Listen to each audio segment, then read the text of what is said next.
Oi, vamos entrando, gente. Boa noite.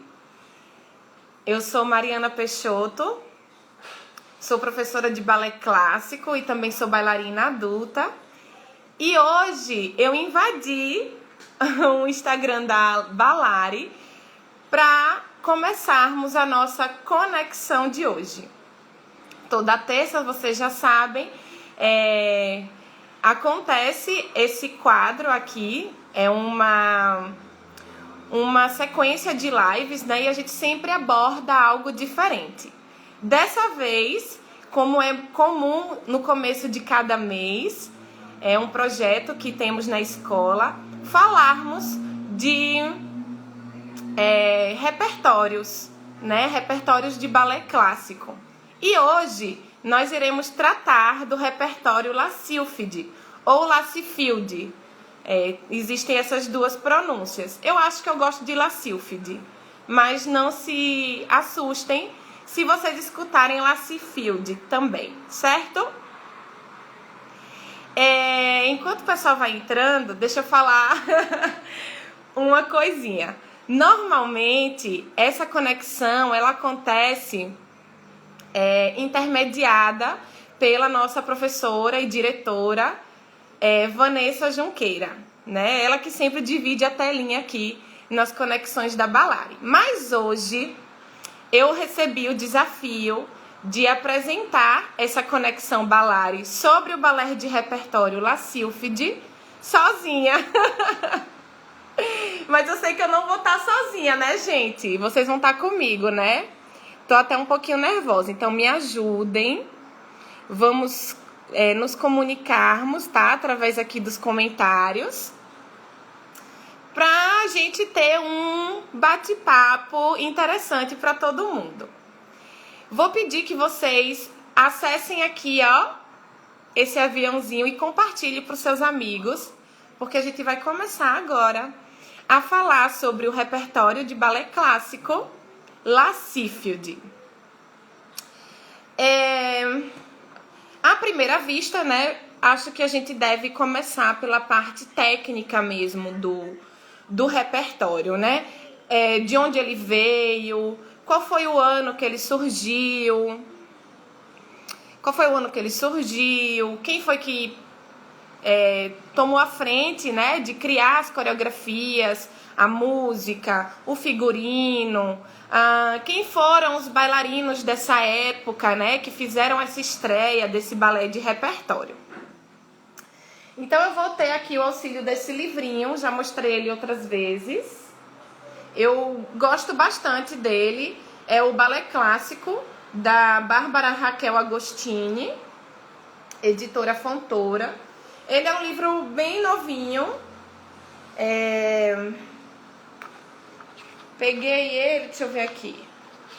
Eu adquiri ele não tem nem 5 anos, então é um livrinho bem atual, assim, de uma linguagem bem atual, ao contrário desse daqui, que é a História da Dança. Já é um livro bem antigo, né? Dá pra ver. Também já mostrei ele por aqui. Então eu sempre carrego esses dois livros comigo. Hoje também nós vamos ter o auxílio desse material. Que foi um curso que eu fiz online. Vai fazer agosto, setembro, vai fazer um mês aproximadamente. E a gente falou sobre as sapatilhas de pontas.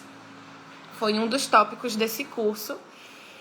E impossível não abordar as sapatilhas de pontas sem a gente passar por esse repertório e por uma bailarina que realmente marcou esse uso das sapatilhas de pontas, que hoje, né, é um símbolo do balé clássico. Então, hoje, gente, vocês que chegaram agora, vamos começar a falar sobre o balé de repertório Lacilfide. Bom, ficha técnica. É um balé romântico, ou seja, da era romântica, com todas as características daquela época, né? Um amor impossível, seres alados, você representar com almas, né? Representar almas, seres de outro mundo, seres que a gente não consegue tocar, aquela paixão impossível de acontecer, certo? Então, isso são características do balé romântico. Em 2 atos e 3 cenas. Vamos dar um pause, vou dando pause aí pra gente fazer as entrelinhas, tá? Essa ficha técnica, né, o balé romântico em 2 atos e 3 cenas, foi uma espécie de um pouquinho diferente do que acontecia de balé clássico de repertório nessa época, né? Os que se sucederam aí nessa mesma época. Porque o La Sylphide, ele só trata de 2 atos, ou seja, 2 grandes momentos, sendo o primeiro momento camponês e o segundo momento que a gente chama de balé branco. E já já a gente fala sobre isso. Outros balés dessa mesma época, como Dom Quixote, La Bayadère, Giselle e o próprio La Sylphide, né, que são balés românticos e balés brancos, também considerados como balés brancos, eles vão trazer na sua história, na sua ficha técnica, 3 atos. Então, o La Sylphide se difere porque só são 2, tá? Então, tem esse detalhezinho aí desse balé que a gente está estudando agora. E quais seriam, então, os 3 atos normais, né, desses outros que eu falei? O camponês, assim como La Sylphide, o balé branco, o segundo ato como sendo um balé branco, dos seres alados, da floresta, né, dessa parte intocável e fantástica do romantismo. E por último, um casamento, com um desfecho de amor, né? E o La Sylphide, ele não tem esse desfecho, a gente vai ver já já por quê. Esse casamento acontece no segundo ato, é o final do segundo ato que termina, encerra a história, encerra o repertório. Como já sabemos, né, gente, os balés de repertório, eles surgiram através de poemas, de contos, que eram registrados em livretos, ou libretos, como queiram. E a partir daí é que os maîtres de balé clássico, né, ou de teatro, desenvolviam o seu enredo de dança e de pantomimas, certo? Então, o La Sylphide não foi diferente e ele surgiu de um libreto de Adolphe Nourrit. O cenário foi feito por Pierre Cisseri, figurinos de Eugève Lamy, e pare aqui um pouquinho, porque esse cara tem uma grande contribuição nessa história. Deixa eu ver se eu acho aqui.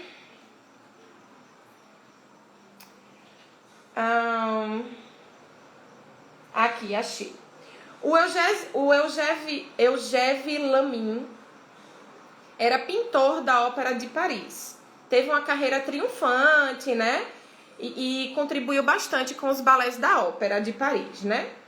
No ano de 1832, que foi o ano em que surgiu o balé La Sylphide, ele fez uma grande revolução nos figurinos das bailarinas. E desenvolveu aquela roupinha que a gente conhece hoje, né? Como uma característica do balé do titi romântico, ou tutu romântico, ou a saia romântica, né? Dos figurinos do balé, de balé clássico. E se trata, talvez vocês estejam aí na memória, que se trata de uma saia com várias camadas de tule, que dava aquele ar de como se ela caminhasse por algumas nuvens, como se ela flutuasse, né? Então, várias camadas de um tecido transparente, ou que dava essa impressão de ser transparente, e foi esse cara, Eugène Lamy, que trouxe esse legado pra gente, que também é um marco, é um símbolo do balé clássico. A coreografia é de Filippo Taglioni, talvez você já tenha escutado esse nome, já falaremos sobre ele. A música de Jean... Ih, gente, vou saber falar esse nome não. Schneider Eifer. Bom, não sou russa, enfim, é desse cara. Como eu já falei, foi uma estreia mundial em 12 de março de 1832, no Teatro da Académie Royale de Musique, em Paris. E o elenco de estreia foi Marie Taglioni, que fez a Sylphide, que é um personagem principal do nosso enredo, e o Mazilier, o Joseph Mazilier, fez o James. Vamos parar aqui um pouquinho. Quem era Filippo Taglioni? E por que o nome dele tem o mesmo sobrenome da primeira bailarina desse balé? Bom, Filippo Taglioni, ele era um mestre de balé clássico italiano. E ele marcou várias grandes companhias, né? Ele marcou grandes bailarinas, ele esteve nos melhores elencos de balé clássico, né? Ele foi um dos grandes responsáveis pela disseminação do balé clássico ali pela Europa. E era bastante conhecido. E a filha dele, que era Marie Taglioni, começou a dançar balé clássico aos 13 anos. Só que ela não tinha um perfil considerado adequado para aquela época. No entanto, ela sempre foi muito impulsionada pelo seu pai, né, para continuar a dançar e se tornar uma grande bailarina. Mesmo que o seu tipo físico e algumas características do corpo dela não fosse aceitável, né? Não coubesse, não se encaixasse no padrão daquela época. Marie Taglioni se tornou famosíssima depois que dançou La Sylphide, que foi um presente do seu pai, né? Ele escreveu e desenvolveu esse personagem da Sylphide para sua filha e a treinou fervorosamente para que ela alcançasse todas as expectativas desse personagem. E, bom, não tinha como dar errado, né? Ela se deu muito bem, ela teve uma aparição, né? Uma desenvoltura nesse balé incrível e se tornou uma popstar, literalmente, porque ela foi muito, muito famosa na sua época. E todas as vezes que ela ia dançar, a partir de La Sylphide, ela lotava os teatros, né? Eram apresentações impressionantes, porque ela de fato ela realmente encantava o público. Mas assim, falando da Taglioni, ela começou tarde, porque ela começou o balé aos 13 anos, o físico dela não era favorável, ela tinha um desvio na coluna, assim diziam, e por isso que ela dançava um pouco inclinada para frente. Essas formas dos braços que a gente conhece hoje, característica de um balé romântico, principalmente desse, óbvio. Os braços, eles não são muito esticados, muito virtuosos, eles são meio, como eu posso dizer, acentuados assim, né? Como se fosse um pouquinho relaxado. Mas isso tudo, esses trejeitos, que depois se tornou uma característica do balé romântico, foram formas, né? Foram truques que o pai dela desenvolveu para que ela conseguisse se dar muito bem e ser, como eu posso falar, visualmente agradável àquele público, já que ela não tinha um perfil físico muito aceitável. O que é que diziam dela desse físico? Diziam que ela era muito magra, diziam que ela era desproporcional, porque os braços eram muito compridos e as pernas também, e o tronco um pouco mais curto. Diziam que ela, fisionomia, né, assim, de rostinho, ela não tinha um rosto tão angelical, né? E o fato de ela ter um desvio na coluna fazia com que ela dançasse um pouco inclinada para frente. Mas o seu pai, já que era um mestre de dança e queria que ela realmente engajasse nessa carreira de bailarina, via nela um grande potencial, desenvolveu, fez todo esse La Sylphide, que é esse repertório, para ela, certo? Quem tiver mais dúvida ou quiser acrescentar algo sobre a Taglioni, fiquem à vontade, viu? Depois a gente pode até, de repente, já vou deixar aqui, viu? Uma ideia. Falar sobre ela, tá? Porque ela marcou a nossa história do balé, sendo considerada a primeira bailarina a dançar sobre as sapatilhas de pontas, que é aquilo que a gente conhece hoje, né? Então ela é considerada como isso, mesmo que outros registros vão trazer outras bailarinas que momentos antes dessa estreia, em 1832, dançaram em algo parecido com a sapatilha de pontas, né? Mas a Marie foi realmente um grande marco, pela sua desenvoltura, pela própria história, né? Pelo seu pai, que foi um grande mestre, e pela forma como ela trouxe de dançar o balé clássico. Certo? Oi, Sérgio! Olá, Sérgio e Anele! Graças está aqui.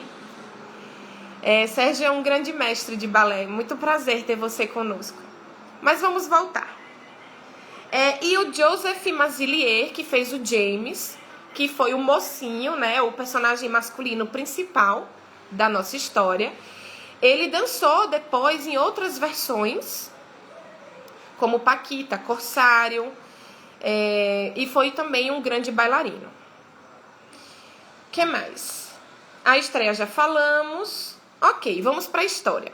Bom, nessa história de um balé romântico, é claro que nós temos o nosso cenário principal, que é uma aldeia, uma aldeia campestre ou uma fazenda, certo? Algo meio de campo mesmo, né? Aquelas coisas fofinhas que a gente conhece. Uma casinha bonitinha, um vale, né? Um gramado amplo, várias florzinhas, essas coisas fofinhas que a gente está acostumado a ver. E nós vamos ter 1, 2, 3, 4, 5 personagens que vão contar essa história. 2 a gente já conhece, que foi a La Sylphide, estreado por Marie Taglioni, e o James, estreado pelo Joseph. Nós temos ainda a Effie, o Gurn e a bruxa feiticeira chamada de Madge. A história começa com o Joseph numa festa e tá todo mundo adormecido, e ele também, numa lareira. E ele está adormecido depois dessa festança toda, né? Que possivelmente marcava uma espécie de despedida de solteiro. Já que um dia depois, ou naquela mesma noite, ele iria se casar com a Effie. Então o James, ele era um camponês muito virtuoso, muito trabalhador, muito bonito, né? Claro, ele era o mais bonito da aldeia. E a Effie era a prometida, né? A moça que iria casar com ele. E ela era também uma camponesa muito bonita, muito fofinha e apaixonadíssima pelo James. Bom, ele acorda no meio da noite, um pouco desorientado, porque havia sonhado com um ser alado, encantador, semelhante a uma fada, e muito leve, flutuava pelo seu sonho. E quando ele desperta, ele meio atordoado, ele realmente tem essa visão. E era a Sílfide, que era esse ser alado, uma espécie de fada. E ele, muito entretido com esse novo ser, que despertou ele do sonho, invadiu os sonhos dele e estava ali agora, ele fica, assim, muito impressionado com aquele ser tão bonito, tão místico, né? Tão empoderado. E ele se termina por se apaixonar por esse ser alado. Acontece que ele iria casar naquele mesmo dia. Então a fazenda, o campo, né, a aldeia, estava se transformando para acontecer a cerimônia. E a F, claro, chega muito feliz nesse dia, já que eles iriam se casar. Acontece a festa, o seu melhor amigo Gurn está com ele sempre, é um personagem que está sempre ali com um casal, e percebe-se no enredo, é claro que nem a F, a camponesa, nem o James, que é o camponês principal, eles desconfiam, mas o Gurn, o melhor amigo do James, era apaixonado pela F. É óbvio que ele jamais agiria de má fé, mas vira e mexe naquele enredo. Quando você vai assista esse repertório, percebe-se que ele tá sempre ali flertando, brincando com eles dois, né? E principalmente com a F. Mas o James, ele tá tão envolvido com a Sílfide que durante sua festa de casamento ele quase não dá bola pra F. E ela meio que fica chateada, porque, poxa vida, no meio do casamento e dessa festa, e o esposo dela, o James, não dá atenção. Então Gurn meio que se aproveita disso e fica cortejando a F, né? Um bom momento da festa, aparece a Madge, que é uma feiticeira, e ela percebe que o James, ele está meio estranho e que ele estava sonhando, ele estava deslumbrado com um ser místico de outro mundo. Claro, né? Ela era feiticeira, ela sabia das coisas. E ela chega na festa fazendo várias premonições, né? Ela lê a mão dos convidados, e ela acaba trazendo com isso, atraindo nisso a atenção da festa para ela. E, bom, ela acaba falando sobre os segredos de algumas pessoas que acabam não gostando disso pela exposição. E quando chega na F, ela pergunta: mas Madge, eu vou ser feliz no meu casamento? E ela responde: sim, vai. E aí aquela festa, né? Todo mundo feliz, alegre. Mas continua: você vai ser feliz no seu casamento, F, porém não com o James. E aí acontece, nossa, o casamento, no meio do casamento a feiticeira fala isso, a F ficou transtornada, todo mundo ficou meio assustado, né, sem entender o que estava acontecendo ali. E o James só vai entender que aconteceu isso tudo muito depois, porque até então ele estava tendo uma miragem ou vislumbrando a tal da Sílfide dentre os campos ali da sua aldeia. Mas quando ele percebe, ele fica furioso e ele expulsa a feiticeira do casamento, né? Ele realmente fica furioso com ela, como ousa destratá-lo no meio da sua cerimônia. Tá certo, a festa continua, o James ora tá na festa, ora tá deslumbrado com a Sílfide. Um belo momento ele se entretém, de fato, com a Sílfide e esquece da cerimônia que tá acontecendo, da festa, e vai atrás dela pra floresta. Ela leva ele pra floresta e aí terminamos o primeiro ato. Segundo ato, que é conhecido como ato branco. Ele está na floresta, um pouco atordoado. Ele dança virtuosamente com ela, é um padedê incrível. A Marie Taglioni aparece de pontas nesse momento. E é uma cena muito, muito impactante, porque é muito bonito.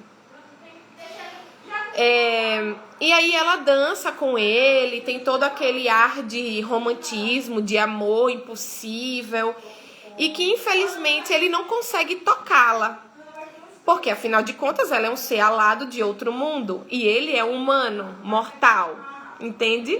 Então era um amor impossível que acontecia entre eles. E ao mesmo tempo muito apaixonados, ao mesmo tempo entristecidos, já que esse amor era impossível. A feiticeira, que não era boba nem nada, aparece no meio desse amor todo deles dois na floresta. E o Joseph, desesperado, porque ele queria muito ter essa mulher, essa Sílfide pra ele, era o amor da vida dele, aquele amor impossível que queima por dentro. Gente, lembre que estamos na era romântica do balé clássico, e ele clama para ela como que faz para que a Sílfide se torne uma mulher e que eles possam viver esse amor de alguma forma. Então a Médici diz assim: olha, eu tenho esse chale, esse encarpe mágica, e você, quando colocá-la sobre o corpo da Sílfide, ela vai se tornar uma mulher mortal. E vocês poderão viver para sempre. Felizes para sempre, né? Viver esse amor. E ele, óbvio, né? Acredita naquilo e, dentre esse namoro todo, da floresta, ele coloca a encarpe nela, né? A encharpe, um casaquinho, um lenço nela. E aí as suas asas caem. E aí é um momento muito triste do balé, porque quando ela perde suas asas, ela morre. E aí todas as Sílfides, todas as suas outras amigas, né?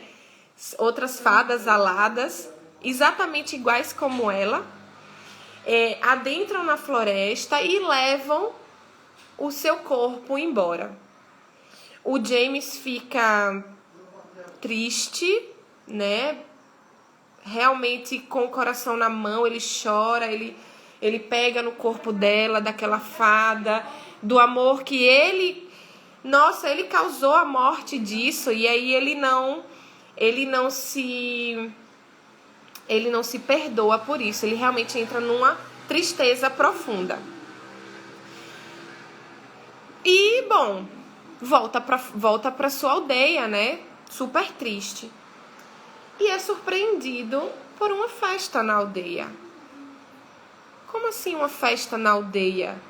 Enquanto ele sofria tanto, ele havia esquecido completamente da sua cerimônia.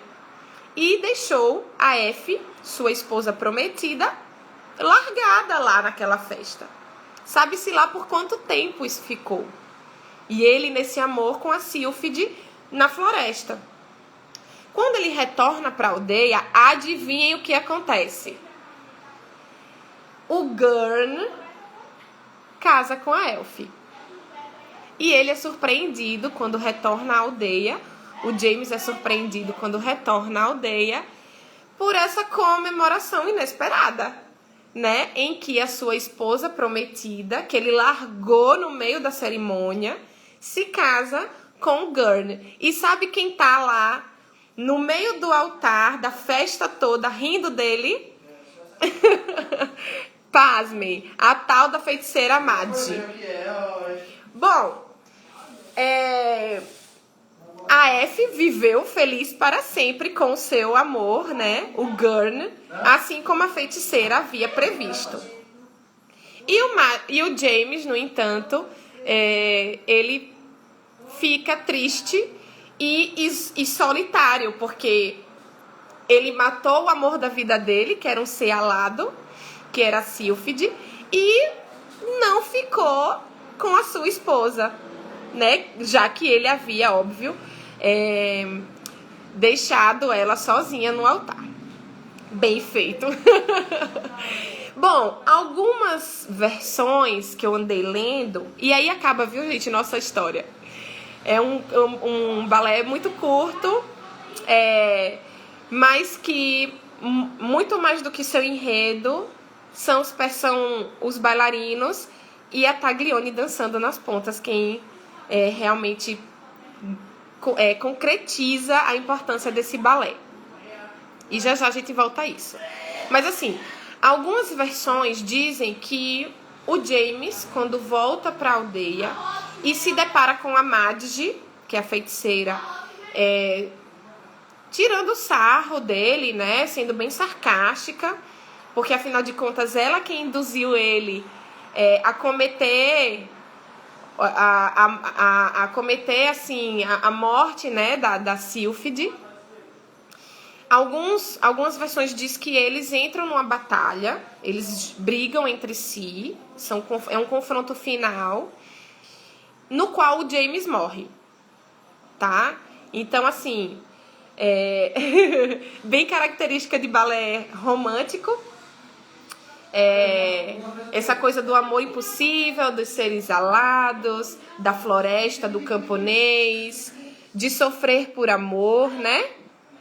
E nesse repertório, segundo algumas versões que eu li, não só o ser impossível, o ser da mulher que flutua, que é uma fada, morre em virtude desse amor impossível, e o James também. Ele acaba morrendo, sendo confrontado aí pela Madge. Certo? Alguma dúvida até aqui, gente? Alguém tem alguma novidade para falar? Algo que eu não falei até agora? Eu gostaria de falar algumas curiosidades. Gente, se vocês tiverem alguma coisa para acrescentar, pode falar, viu? Isso, Letícia falou, poxa, Letícia, muito obrigada. Vamos lá, gente, ó. Letícia colocou uma boa observação. Durante essa apresentação em que a Taglioni dançou, que foi a estreia do balé, somente ela, que era a principal, dançou nas sapatilhas de pontas. E originalmente, somente ela, realmente, a bailarina principal, é quem dançava nas sapatilhas de pontas, né? O corpo de baile não se utilizava desse artefato, né? Mas hoje, é claro, todas as bailarinas usam sapatilha de ponta, seja ela corpo de baile, seja ela personagem principal. Vale pontuar que essa história da sapatilha de ponta, gente, veio antes da Taglioni. Eu coloquei aqui, deixa eu achar minha anotação, com duas pessoas, tá? Que vieram antes da Taglioni. Deixa eu achar. Tá aqui. Nós temos a Geneviève Gosselin e nós temos também a Fanny Bayas como bailarinas que também marcaram essa época, certo? E tem uma outra chamada Eudoca Stomina. Foram bailarinas que também se utilizaram desse artefato como se dançasse só nessa mesma época que a Taglioni, mas não tiveram tanta visibilidade, né? Porque, como eu falei, a Taglioni, ela trouxe, além de tudo, um jeito diferente de dançar.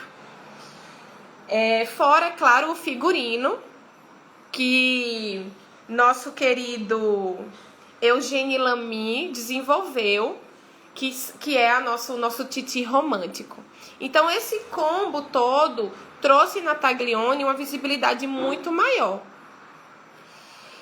Como era o jeito de dançar da Taglioni, né?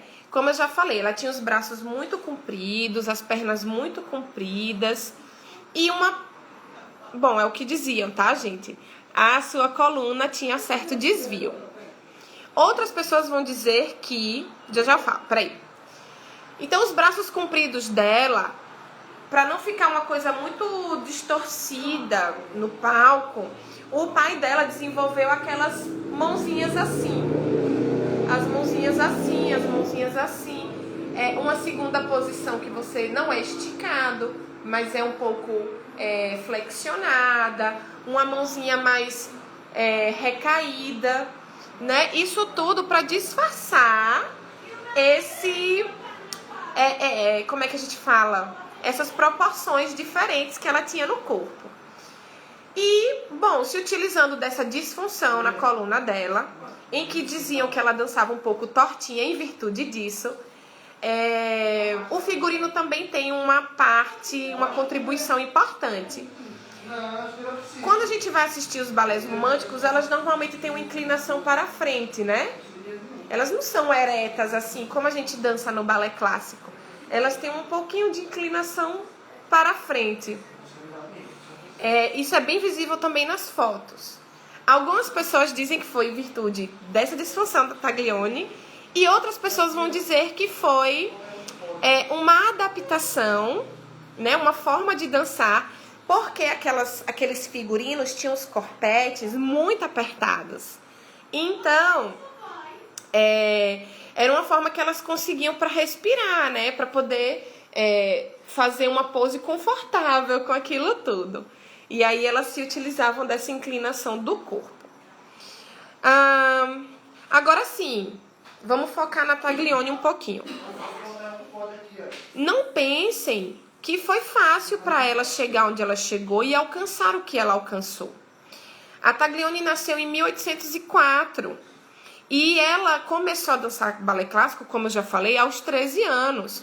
Porém, ela dançou La Sylphide aos 28, depois de muito suor com o pai dela. O pai dela não mediu esforços, nem ela, muito menos. E eles treinaram por quase 6 meses sem pausa, em treinos exaustivos, para trazer nela, no corpo dela, mais delicadeza, mais extensão de perna, melhorar a expressividade facial e corporal dela, para que tudo se tornasse algo agradável, né? Enquanto as pessoas assistiam ela dançar. Então, dizem, né, há boatos que a Taglioni, vou pegar aqui, a Taglioni minha cola, viu, gente? O treino dela ia de 2 a 4 horas por turno de treino. Ela fazia repetições incontáveis. E ela ficava parada em poses que eles chamavam de retratos, né? Poses harmônicas para as pantomimas, para a sua personagem, 100 segundos contados, ou seja, mais de 1 minuto parada ali em contagens, e tipo, isso era todos os dias. Isso, obrigada, Letícia. Vamos falar sobre isso também.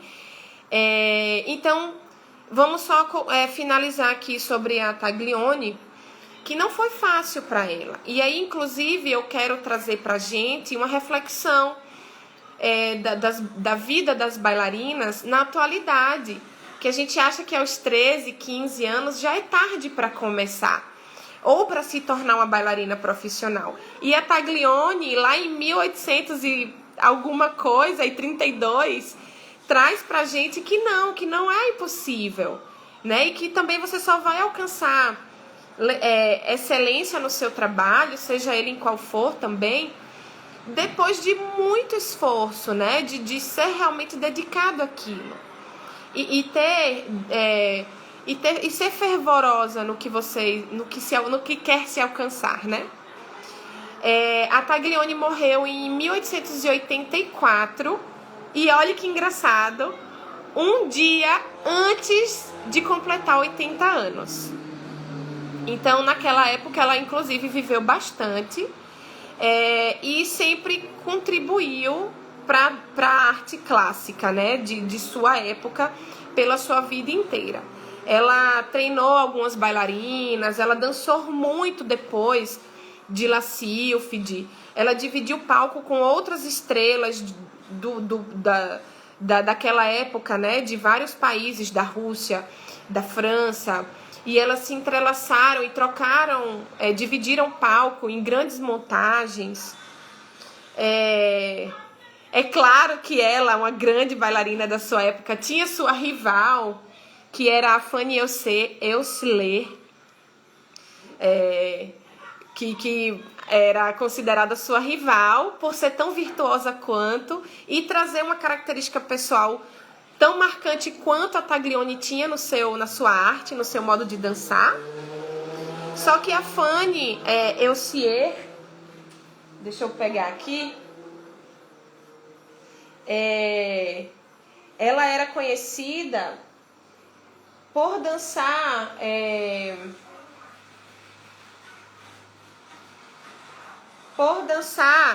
tô colando, né, pra não falar errado, por dançar mais as danças a caráter, né? Dançava a dança clássica também, mas ela tinha um jeito de dançar das danças a caráter, né, as danças mais folclóricas, e foi tão famosa também quanto a Taglioni.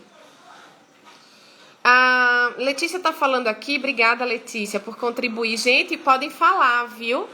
Que a versão da Taglioni, né, que foi em 1832, ela se perdeu ao longo dos anos.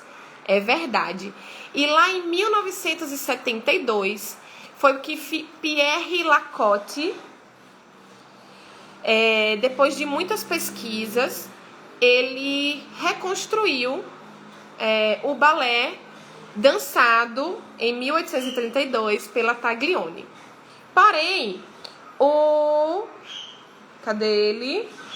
Porém, nessa mesma época da Taglioni, 4 anos depois, o Augusto Bournonville,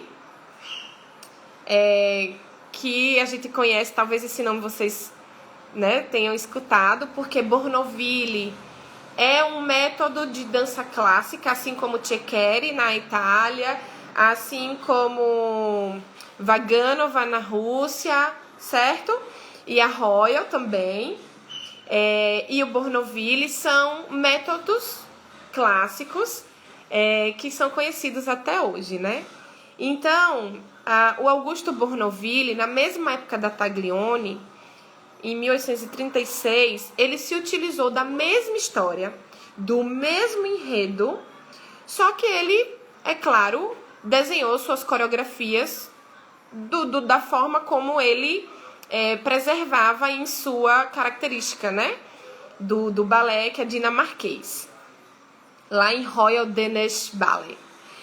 E então, ainda que seja a mesma história, mas as coreografias eram distintas de seu Filippo Taglioni, né, que foi dançada pela Marie Taglioni. E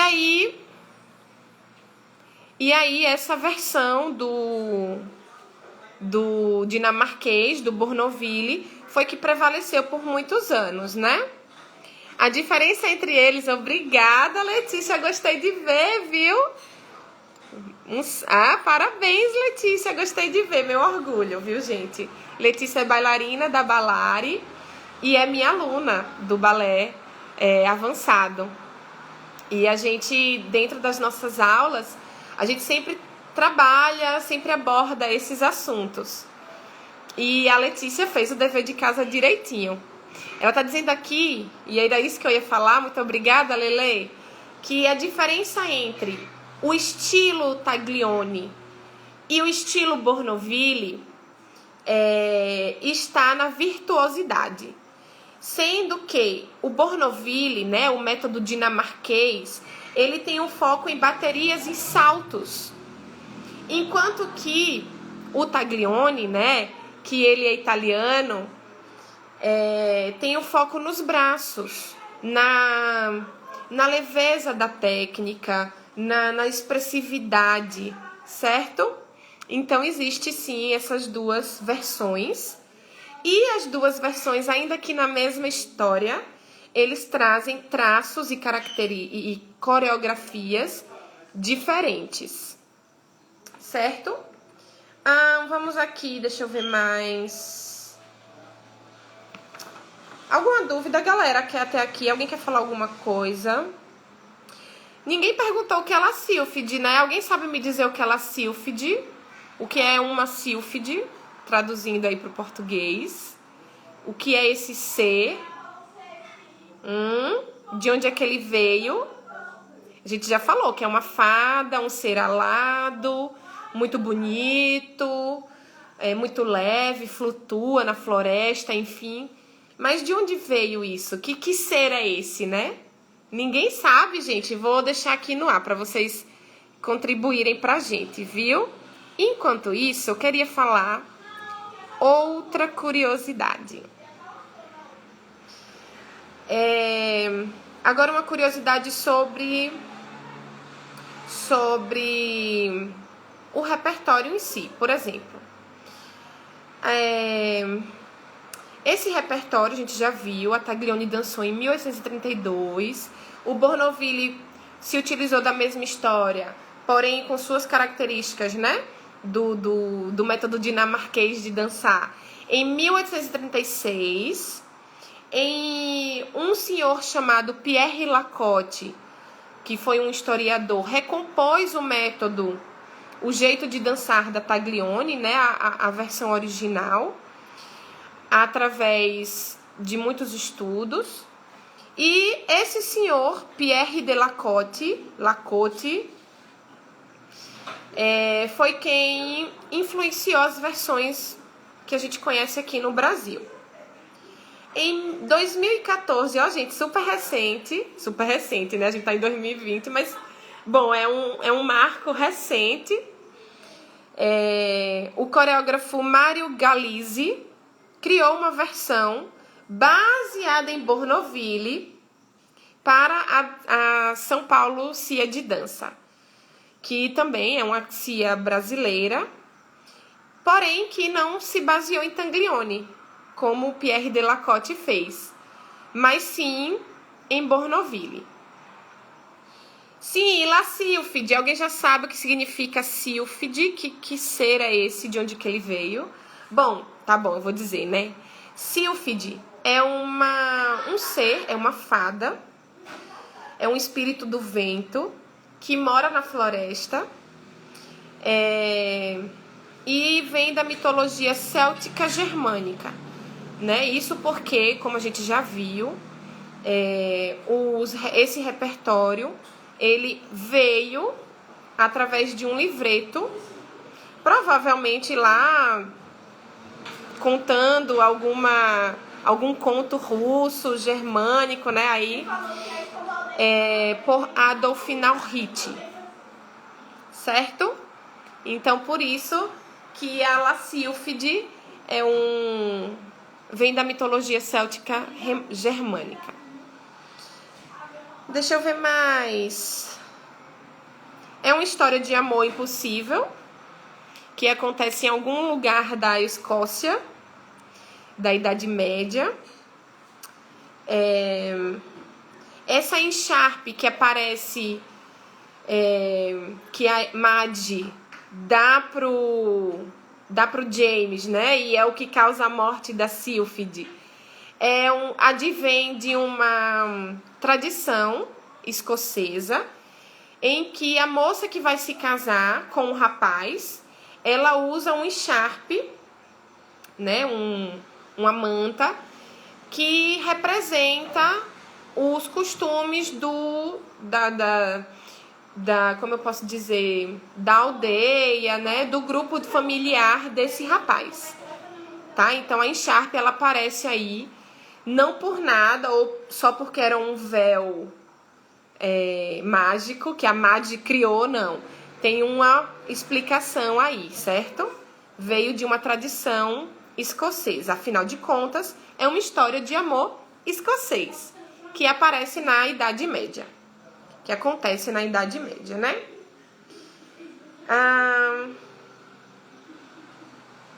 Que mais, gente? Vamos, contribuam aí comigo. Vamos falar dos rapazes. A gente falou tanto das meninas, né? De Taglioni, das bailarinas, enfim, que marcaram essa época. Bom, os rapazes nessa época, eles dançavam bastante. Já tinham uma malha específica para eles dançarem e tornar os seus movimentos cada vez mais virtuosos, né? A fim de contribuir com a sua virilidade. A moça no balé, e até hoje funciona dessa forma, é a parte frágil, flutuante, leve, né? Quase um sussurro na dança do balé clássico, é representado pelas mulheres. E os rapazes, eles representam a fervorosidade, o virtuosismo. Então, por isso, todos aqueles saltos, né? A velocidade dos passos, as baterias, as extensões de perna, né? Aqueles giros incríveis.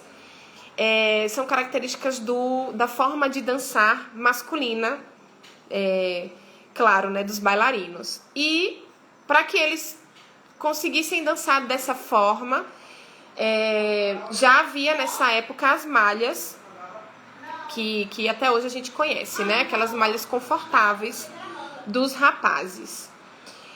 No entanto, quando Taglioni trouxe...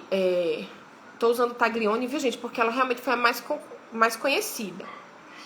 Quando ela trouxe as sapatilhas de pontas, o rapaz, ele acaba vindo como uma contribuição, como um parceiro da bailarina em sua desenvoltura no palco, contribuindo ainda mais o seu flutuar, né? Então, começa aqui, em 1832, uma nova função dos rapazes na dança clássica. Eles eram realmente o partners, eles trabalharam, desenvolveram essa figura de partner da dança clássica nos padedês, né? E que até hoje é assim. Então a menina, ela vem flutuando numa horizontalidade, né? Nas pontas dos pés. E o rapaz, ele manuseia a garota, ele faz os promenades, os portôs, ou portês, né? Que é tirar a garota de um lugar, levar para o outro. E realmente parecer que ela tá flutuando, fazendo aquilo ali sozinha. Mas não, é eles quem fazem a contribuição aí. Com essa leveza, a sensação de voar das bailarinas em cena. E também reforça a sua virilidade, né? Porque se a moça flutua, ele, que é forte, carrega essa bailarina. Gente, vamos falar um negócio aqui. Quando vocês forem pesquisar sobre La Sylphide, talvez vocês encontrem um outro balé chamado Les Sylphide, que é um homônimo, né? Tem a mesma sonoridade, talvez até uma forma escrita muito parecida com o repertório que estamos estudando. Só que não se engane, tá? Esse Les Sylphides, ele é muito recente assim, 1914, se eu não me engano. E não é um balé propriamente dito, né? De 2, 3 atos. Ele tem apenas um único ato. Aqui, achei. Foi lançado em 1909 no Teatro do Châtelet, em Paris. Não tem nenhuma história, não conta uma história em si, é mais uma dança mesmo, com uma característica forte, que é a música de Chopin, né? Que é um maestro famoso aí assim como Tchaikovsky, assim como Beethoven, né? Então, esse outro balé, que é em 1909, completamente diferente de Lassfield, que é o que a gente está estudando hoje, de 1832. A única semelhança entre eles é só porque eles se utilizam do mesmo ser alado, né? Do mesmo ser místico, que é a fada, um ser que representa o vento da floresta, né? Que vem lá da mitologia céltica germânica. É a única semelhança. Mas o Les Sylphides, de 1909, tem uma música composta por Chopin. E mais pra frente, deixa eu achar o nome dele. Vou achar o nome dele, só um minuto. E mais pra frente, senhor Sergueï Diaghilev, eu acho que é assim que se pronuncia, que contribuiu com Chopin nessa criação aí desse balé de um ato só, que é o homônimo do Lassfield. Não se enganem, não se atrapalhem. Sugeriu que esse nome fosse mudado. Então, caso vocês pesquisem Les Sylphides, vocês também vão encontrar como chopiana, né? Uma apresentação, uma coreografia chopiana.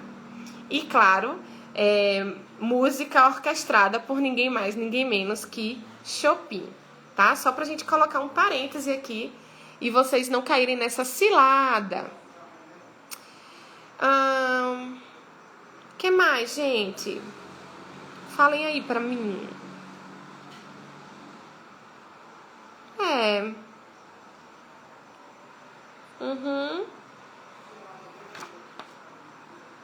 Bom, eu acho que eu falei tudo. Nós temos 1 minuto. Já tá na hora também, né? Gente, eu quero deixar aqui um recadinho em nome da Marie Taglioni, de que não é tarde para começar e que, por mais que digam que o seu perfil físico, sua estrutura física, ou enfim, não seja favorável para uma determinada modalidade de dança, não caia nessa cilada, não se dê por vencido, porque quem vai fazer disso ser possível ou não são vocês. E a Taglioni, lá em 1832, ela ensina isso pra gente. Tanto que marcou a história do balé do jeito como ela marcou, tá? Então sejam focados, se dediquem e sejam felizes na dança. O balé é pra todo mundo. E é isso, eu vou ficando por aqui. Muito obrigada. Vou salvar a live. Qualquer dúvida, a gente troca aí algumas informações.